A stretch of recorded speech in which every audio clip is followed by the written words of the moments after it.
This is the masterpiece that aroused the admiration of motorcycle fans the world over in 1972. This is the Yamaha TX 750.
Yamaha's high-performance two-stroke engines are highly appraised by motorcycle enthusiasts of the world.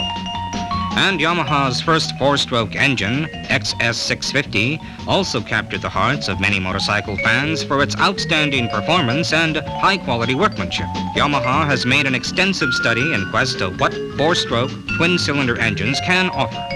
The result is this TX 750, tops in today's 750cc class sports models. The world watches the TX 750, showing keen interest in every characteristic feature it has.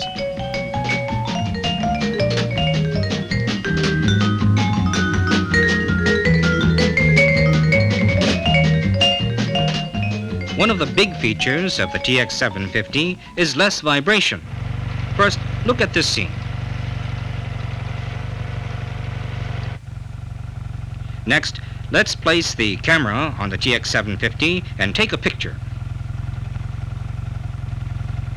See, the TX 750 produces very little vibration.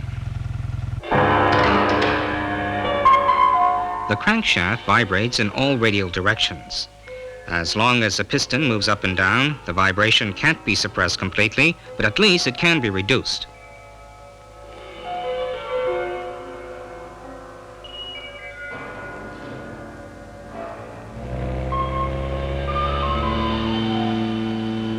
For instance, the vibration can be reduced by increasing the number of cylinders. However, Yamaha challenged this problem within the design limits of twin-cylinder engines. Look at this diagram. You see the piston, the crankshaft, and the balancer. The balancer is linked to the crankshaft by a chain.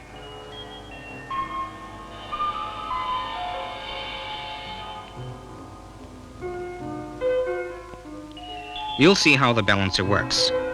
To reduce the crankshaft vibration, it's necessary to produce another vibration opposing the vibration generated by the crankshaft. So, the balancer is attached to the crankshaft in order to counterbalance the crankshaft vibration.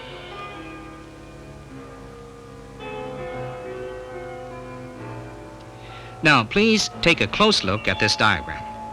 A pair of forces, F1, are positioned on the same straight line and oppositely directed, so they are offset by each other.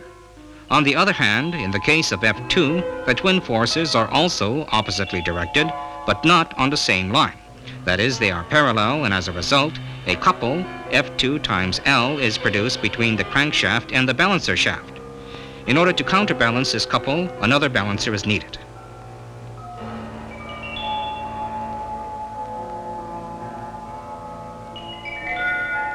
The balancer is attached to the bottom of the engine. This diagram shows one complete turn of the crankshaft, which is divided into 4 phases, starting from top dead center. Each phase is 90 degrees. Well, now you can understand the function of the balancer.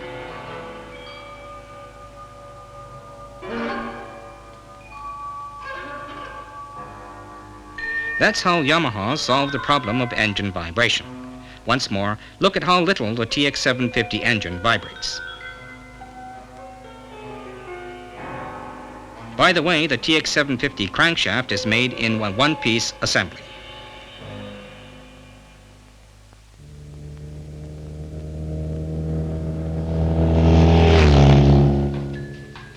Next is the lubrication system. The TX 750 uses a pressure-feed dry sump lubrication system. As you may know, the dry sump system has a separate oil tank outside the engine. Now, this is the oil tank. From this, oil is supplied to engine parts through the oil pipe.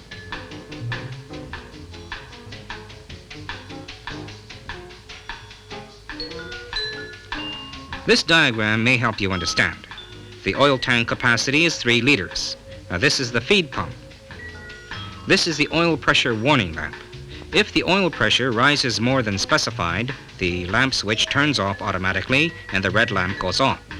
Now, this is the check valve. When the oil pump makes the oil pressure increase, this check valve opens the oil passage. Normally, the oil is cleaned by this oil filter. If the filter should clog up, the oil pressure tends to rise. In this case, this short valve opens, allowing the oil into the lubrication line. This is a centrifugal filter. The oil is filtered by means of centrifugal force, and a proper amount of oil is fed to engine parts such as the crankshaft and bearings. The oil returns to the crankcase bottom after lubricating engine parts. The returned oil is cleaned by the oil strainer and carried back to the oil pump by means of the scavenger pump. The oil is fed to the transmission gear shifter on the way to the oil tank. That is, the oil circulates repeatedly.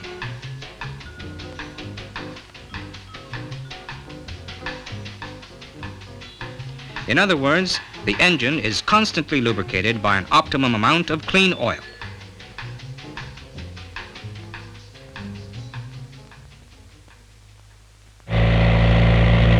Next is the air cleaner. The TX 750 is provided with a paper filter type positive crankcase ventilation, which is widely known as PCV. The TX 750 is one of the first motorcycles ever equipped with PCV. The exhaust gases are produced from 2 sources, that is, burnt gases from the exhaust pipe and blow-by gas from the crankcase.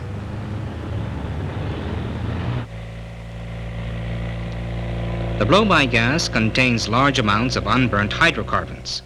In order to prevent the blow-by gas from leaking out into the atmosphere, the TX 750 is equipped with PCV. The PCV forces the blow-by gas into the intake manifold for complete combustion. As the piston moves up and down, the crankcase pressure changes accordingly. Thus, the crankcase discharges gases and draws in air alternately.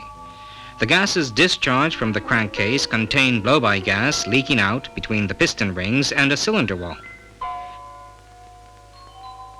As the piston goes down, the reed valve in the air cleaner case opens and allows the blow-by gas into the air cleaner case. On the other hand, as the piston moves up, the reed valve closes and a fresh air-fuel mixture is drawn in from the intake manifold.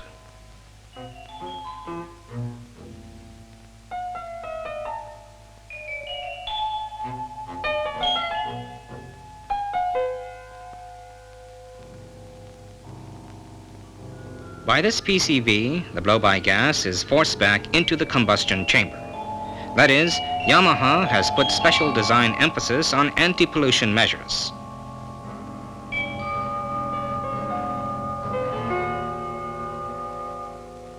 In this connection, I'd like to refer to another design feature of the TX 750.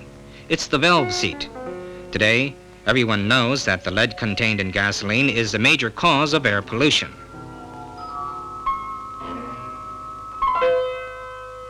It's only a matter of time before legislation will prohibit the use of lead in gasoline.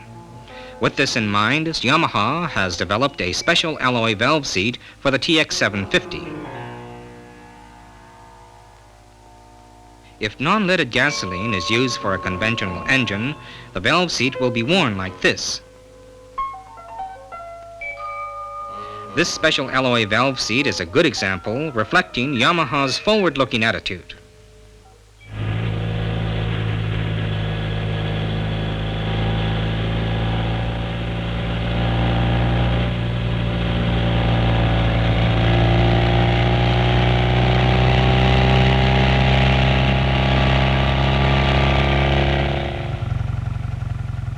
Besides the valve seat, the new design features include a new joint exhaust pipe. This is for noise reduction.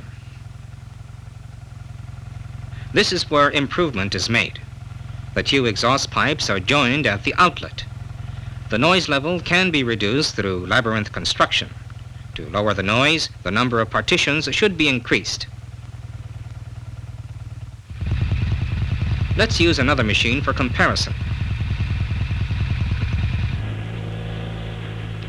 Yamaha has solved the noise problem without impairing the engine performance.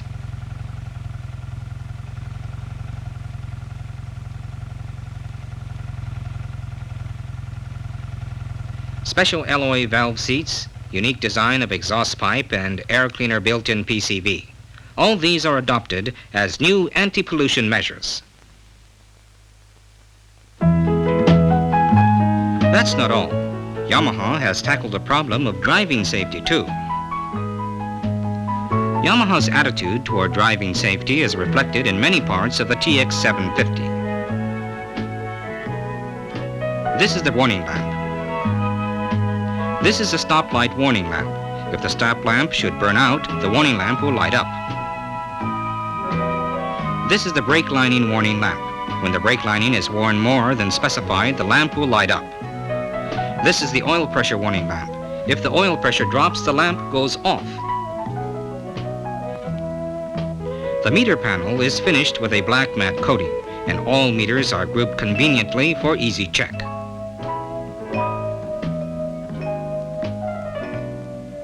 This is the passing light button. Like a four-wheeler, a passing light is provided.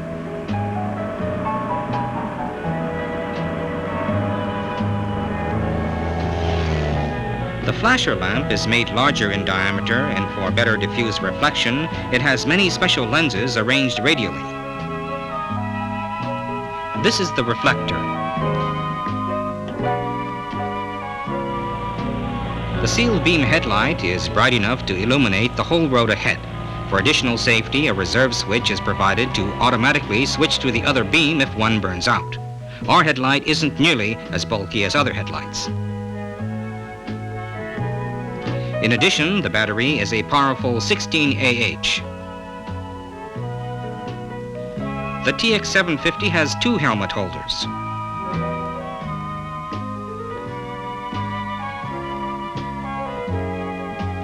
One key serves four purposes.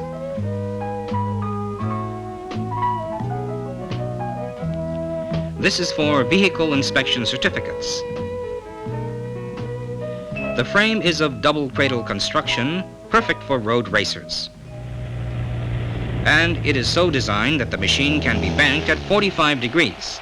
Of course, both maneuverability and stability are excellent. In order to withstand high-speed operation and minimize the weight, the wheels are fitted with an H-shaped aluminum rim.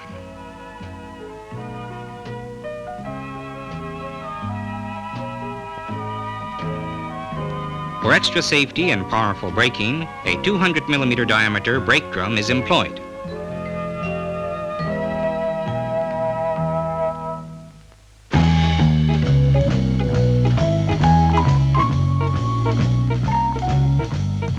The TX 750 uses a single disc brake for the front wheel and the drum brake for the rear. The drum brake is an internal expansion type. That is, the brake shoes are forced outward against the rotating drum to stop the wheel. On the other hand, the disc brake has two pads to grip the turning disc. The disc brake has four major features. Fade-free braking is ensured for repeated applications of the brake at high speeds. Braking action is not impaired by water. No adjustment is required for pads. And braking is extremely smooth even at high speeds without abrupt locking of the wheel. When the brake is applied, heat is generated. Therefore, it is essential to dissipate the heat as quickly as possible in order to prevent brake fading.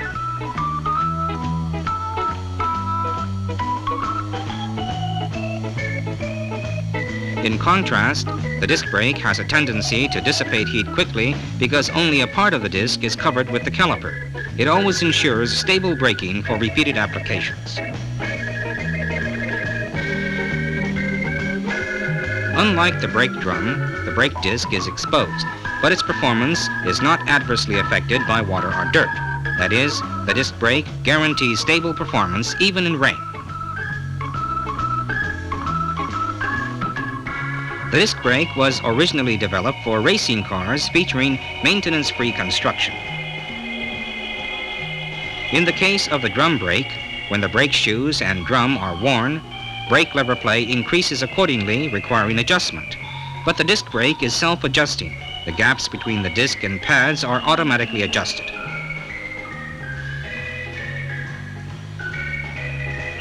This is with the brake off. This is with the brake on.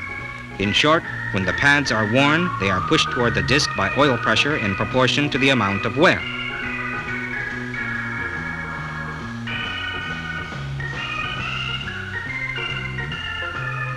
When the brake lever is released, the pads are slightly forced back from the disc by the elasticity of the piston seals. That is, the pads are shifted according to the amount of wear on the disc and pads. Well, as I've already explained, the TX 750 is really an excellent machine.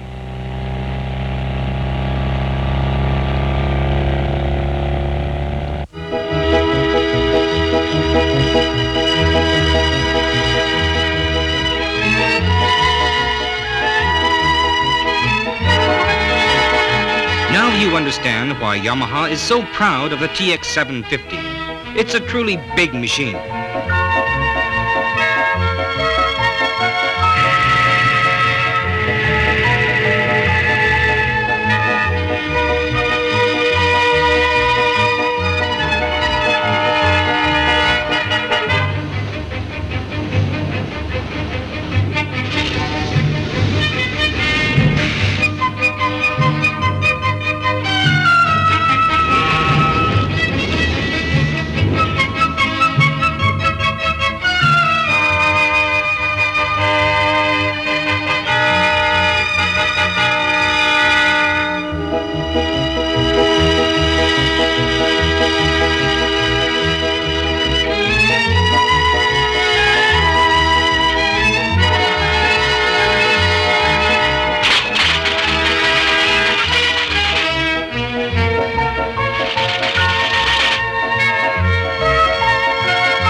TX 750 is an outstanding example of Yamaha's sincerity and high level of manufacturing techniques in the fields of 2- and 4-stroke engines.